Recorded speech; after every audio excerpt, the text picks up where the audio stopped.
રીતે 5 ગુના નોંધવામાં આવ્યા છે. એક એટ્રોસિટીની મદદગારીમાં, પ્રોહિબિશનમાં મતલબ મારા કબજામાંથી મળ્યો જ નથી. વિડીયોગ્રાફીમાં તો મને બતાવે, અને જો મળ્યો હોય ને હાલ તો હું એક હતી તો પછી પાર્થને ઉષાના નામ અંદર શું કામ નાખવામાં આવ્યા? માત્ર ને માત્ર એક ષડયંત્ર છે, અને ષડયંત્રમાં અમને આ ભોગ બનાવવામાં આવ્યા છે. અને પછી ફરજ રૂકાવટમાં તો મેં પ્લાઝો પહેર્યો તો સાહેબને મારે એટલું ન કહી શકાય કે ભાઈ હું પ્લાઝો પહેર્યો છે, હું તો કપડાં ચેન્જ કરીને 5 જ મિનિટમાં નીચે આવી ગઈ હતી, છતાં મારી ઉપર ફરજ રૂકાવટનો ગુનો દાખલ કરવામાં આવ્યો. સીમ એની ભૂલના કારણે રહી ગયું હતું મારી બેગમાં. હું મુંબઈથી આવતી હતી, મેં કોઈ બિનઅધિકૃત ઉપયોગ પણ નહોતો કર્યો, છતાં પણ 4થો ગુનો મારીમાંથી એ દાખલ કરવામાં આવ્યો. અને 5મો ગુનો આ કે જેને મતલબ અત્યારે જે મારી ઉપર ફરિયાદ કરી છે કુંદને, એને 30/12 એની પહેલાંની એક તારીખ છે, એને વોરંટ બજાવે છે, એને હાજર રહેવાનું કહે છે કે તમે મહુવા ખાતે કે નિવેદન લખાવા આવજો, અને પછી મારી પર ગુનો નોંધાય છે. આવા તો કેટલાય માણસો છે જેના મારી પાસે પ્રૂફ છે કે મારે થોડો ઘણો અણબનાવ હોય એ માણસોને બોલાવે છે કે તમને એસપી સાહેબની, આઈજી સાહેબની તમામ મદદ મળી રહેશે, તમે આની સામે ગુના નોંધો. એનું મકસદ એ જ હતું કે આને છે ને પાસા કરી નાખીએ, અને આને પછી પાસા થાય ને પછી મતલબ પોલીસમાં નોકરી કરતા હોય એટલે પછી ડિસમિસની માંગ કરીએ. આ મારી જિંદગી એટલી હદે બરબાદ કરવા માંગે છે કે એની વાત જવા દો.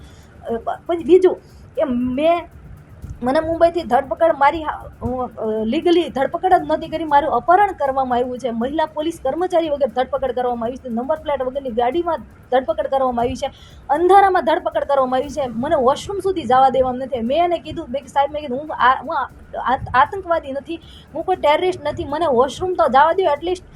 પણ મને મારી કોઈ મારી વસ્તુ કોઈ ક્યાંય સાંભળવામાં નથી આવી કે ઉપરથી હુકમ છે કે તમને કે ક્યાંય જવા દેવામાં નહીં આવે.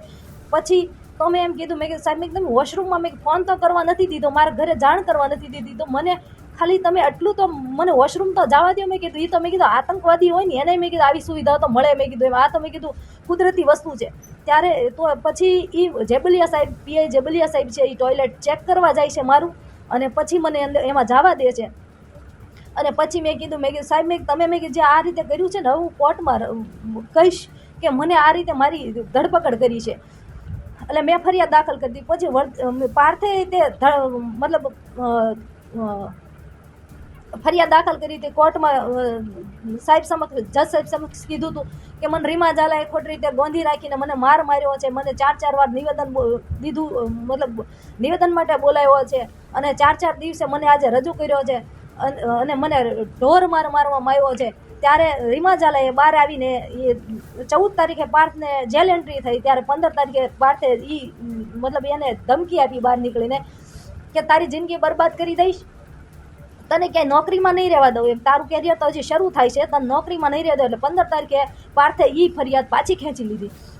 મારી માંગ એટલી છે કે અમને ખોટી રીતે ગુનામાં ફસાવ્યા છે,